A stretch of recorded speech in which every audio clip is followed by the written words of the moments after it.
ثانوی مرحلے سے اردو تقریر کا نمونہ پیش کرنے کے لیے تشریف لائیں گے محمد مزمل بیگ، متعلم اولا ثانویہ۔ السلام علیکم ورحمۃ اللہ وبرکاتہ۔ الحمدللہ رب العالمین والصلاة والسلام علی رسولہ الکریم وعلی آلہ وصحبہ اجمعین، اما بعد۔ اعوذ باللہ من الشیطان الرجیم، بسم اللہ الرحمن الرحیم، وتعاونوا علی البر والتقوی ولا تعاونوا علی الاثم والعدوان۔ صدر مجلس، مہمانان گرامی قدر، مشفق و مربی اساتذہ کرام اور میرے علمی ہم نشینوں، موضوع خطابت ہے خدمت خلق کی ضرورت و اہمیت کتاب و سنت کی روشنی میں۔ میرے بھائیوں، خدمت خلق کا مطلب انسانیت کی خدمت اور دوسروں کی فلاح و بہبود کے لیے کام آنا ہے۔ یہ ایک عظیم عمل ہے جو انسان کو روحانی سکون اور اخلاقی بلندی عطا کرتا ہے۔ خدمت خلق کی اہمیت و ضرورت ہر دور میں رہی ہے۔ یہی وجہ ہے کہ قرآن کریم اور احادیث مبارکہ میں بار بار ہمیں دوسروں کی خدمت کرنے کی ترغیب دی گئی۔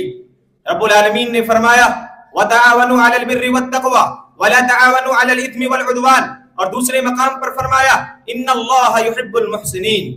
محترم سامعین، موجودہ زمانے میں ہماری قوم جن نازک حالات سے گزر رہی ہے، لوگ چند پیسوں کے خاطر اپنے دین و ایمان سے ہاتھ دھو رہے ہیں، بے روزگار، بے گھر، بے سہارا زندگی گزارنے پر مجبور ہیں۔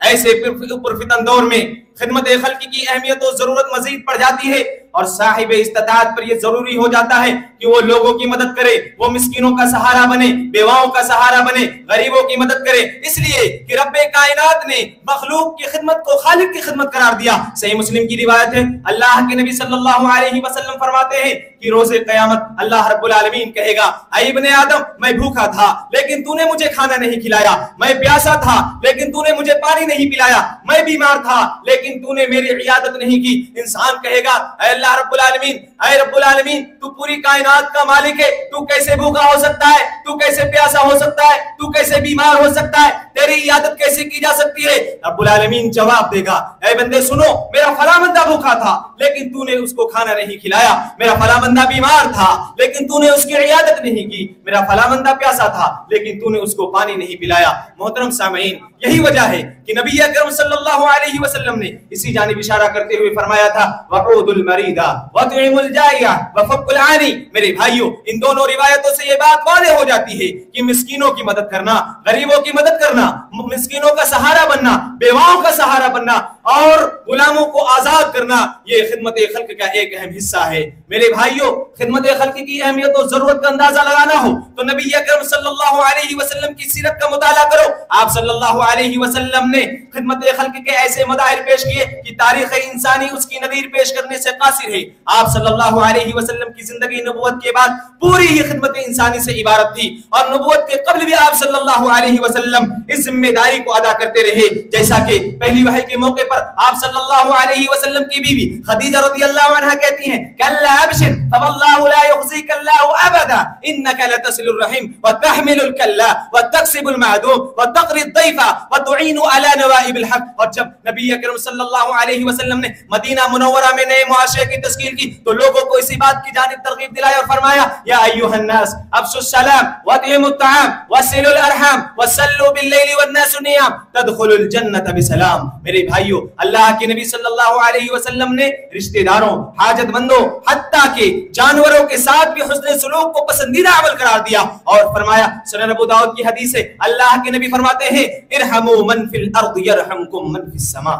میرے بھائیوں، خدمت خلق کامل ایمان کا ایک اہم ذریعہ ہے اور یہ انسان کو حقیقی مومن بناتا ہے۔ نبی اکرم صلی اللہ علیہ وسلم فرماتے ہیں لا یؤمن عبد حتی یحب لأخیہ ما یحب لنفسہ، اور خدمت خلق کے نتیجے میں اللہ رب العالمین اپنے بندے کی مدد کرتا ہے۔ سنن ترمذی کی روایت ہے اللہ کے نبی فرماتے ہیں واللہ فی عون العبد ما کان العبد فی عون اخیہ۔ میرے بھائیوں قرآن کریم نے خدمت خلق کو عبادت قرار دیا اور اللہ رب العالمین نے سورہ بقرہ کی آیت نمبر 177 کے اندر فرمایا کہ لوگوں سن لو، نیکی صرف یہ نہیں کہ تم اپنے چہرے کو مشرق و مغرب کی جانب کر لو، بلکہ نیکی یہ ہے اور مومن وہ شخص ہے جو اللہ رب العالمین پر ایمان رکھتا ہو، اس کی کتابوں پر ایمان لاتا ہو، اس کے رسولوں پر ایمان لاتا ہو، فرشتوں پر ایمان لاتا ہو، اور فرمایا وَآتَ الْمَالَ عَلَى حُبِّهِ ذَوِي الْقُرْبَى وَالْيَتَامَى وَالْمَسَاكِينَ وَابْنَ السَّبِيلِ۔ مسلمانوں یاد رکھنا اگر ہم نے ذمہ داری کو جان بوجھ کے چھوڑ دیا تو اللہ رب العالمین کے ارشاد کے دائرے میں آ جائیں گے، جس کے بارے میں اللہ رب العالمین نے فرمایا کہ روز قیامت جنتی جہنمی سے سوال کر رہے ہوں گے ما سلککم فی سقر قالوا لم نک من المصلین ولم نک نطعم المسکین۔ اور سورہ ماعون کے اندر رب کائنات نے فرمایا ارأیت الذی یکذب بالدین فذلک الذی یدعو الیتیم ولا یحض علی طعام المسکین۔ ابن مسعود رضی اللہ عنہ کہتے ہیں کہ ماعون سے مراد ہر وہ چیز ہے جسے انسان مدد کے طور پر ایک دوسرے کو دیتا ہے اور مدد کے طور پر دوسرے سے حاصل کرتا ہے۔ اللہ رب العالمین سے دعا ہے کہ مولا کریم ہمیں غریبوں کی مدد کرنے کی توفیق عطا فرما، ہمیں صلہ رحمی کرنے کی توفیق عطا فرما، ہمیں خدمت خلق جیسے اس حساس موضوع پر دھیان دینے کی توفیق عطا فرما، آمین۔ وآخر دعوانا ان الحمدللہ رب العالمین والسلام علیکم ورحمۃ اللہ وبرکاتہ۔ وعلیکم السلام ورحمۃ اللہ وبرکاتہ۔